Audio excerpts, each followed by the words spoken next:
Hi guys, उम्मीद करती हूँ कि आप सब खैरियत से होंगे। आज की वीडियो में मैं आपको बताऊंगी कि औरत की शर्मगाह के ऊपर बाल क्यों होते हैं।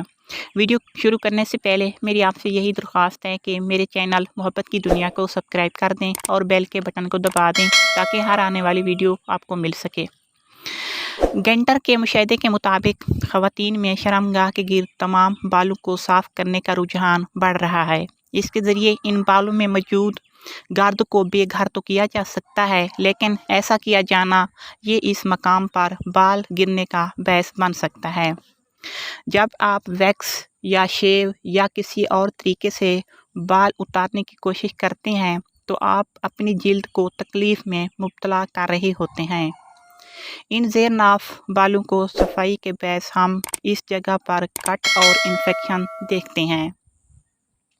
इनका मशवरा है कि इस बात को यकीनी बनाएं कि बालों को सफाई करने वाले जिल्द पर वैक्स लगाने के लिए पहले से इस्तेमाल शुदा डंडी दोबारा इस्तेमाल ना करें, क्योंकि इससे बैक्टीरिया दूसरों में मुंतकिल हो सकते हैं।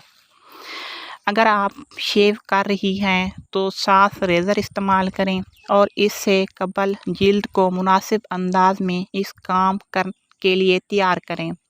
इनका मशवरा है कि रेज़र के ज़रिए बाल साफ़ करने के लिए बालों के उगने की सिमत में सफाई करें और रेज़र का सिर्फ इस जगह इस्तेमाल करें जहां बाल ज़्यादा उगे हों। वो कहती हैं इन बालों का जिनसी निज़ाम से मुतल्लिक बहुत किरदार हो सकता है, क्योंकि हर बाल की जड़ किसी न किसी असाब के सिरे से जुड़ी होती है, इसलिए बालों की सफाई के दौरान दर्द होता है। उम्मीद करती हूँ कि आपको ये मेरी वीडियो अच्छी लगी होगी।